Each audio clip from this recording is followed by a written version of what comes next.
anggaran pendidikan ini dicaplok, digerogoti, disunat, dipangkas oleh MBG ya. Yang terakhir bagi kami dari JPPI ini sebenarnya kami fokus di pendidikan. Kenapa ada ikut koalisi MBG ini? Karena ternyata tiba-tiba anggaran pendidikan ini dicaplok, digerogoti, disunat, dipangkas oleh MBG ya. Tahun ini ada 171 triliun ya. Tahun depan 2026 sebagaimana pidato presiden itu antara 30 sampai 44% dari anggaran pendidikan itu digerogoti oleh MBG. Itu kalau diangkat berapa? Sekitar 200 sampai 300 triliun.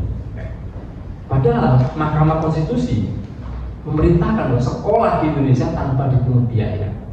Kalau menurut perhitungan JPPI, kalau kita punya anggaran 300 triliun, anak Indonesia mulai TK sampai kuliah tanpa dipungut biaya, dibayar oleh negara. Jadi ini menjadi sangat penting. Jadi dunia pendidikan sudah banyak tantangan, tetapi kemudian MBG datang itu tambah memporak-porandakan sektor pendidikan, sehingga dampaknya ketika MBG masuk sekolah kalau menggunakan anggaran pendidikan, yang pertama sampai hari ini silakan cek di data Kemendikbud, ada 4,2 juta anak usia sekolah yang mestinya mendapatkan hak atas pendidikan saat ini left behind, tak bisa sekolah, putus sekolah, dan mayoritas karena faktor ekonomi gak punya biaya. Gitu. Mahkamah Konstitusi tahun kemarin sudah putuskan sekolah itu tanpa dipungut biaya, tapi gara-gara MBG, dananya dari mana? Orang sudah 200 sampai 300 triliun dicampur sama MBG. Gitu.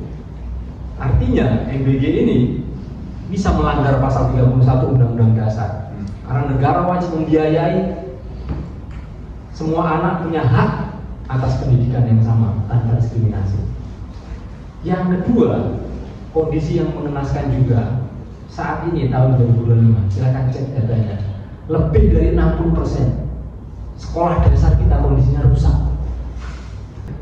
Yang ketiga, guru-guru kita gajinya 100.000, 200.000 sampai hari ini.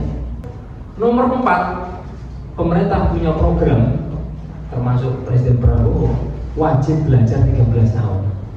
Jadi 6 tahun SD, 3 tahun SMP, 3 tahun SMA, 1 tahun TK.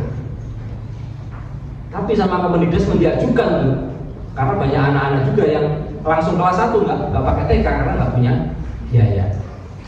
Kemendikbud mengajukan dana ke Kemenkeu supaya ada dana tambahan untuk pelaksanaan wajib belajar 13 tahun. 0 rupiah. Jawabannya adalah 0 rupiah. Sehingga PIP untuk jenjang TK 0 rupiah, nggak ada.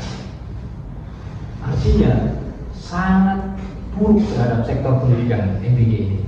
Kemudian yang terakhir, nasib guru-guru honorer yang non P3K, non ASN, nasibnya bagaimana?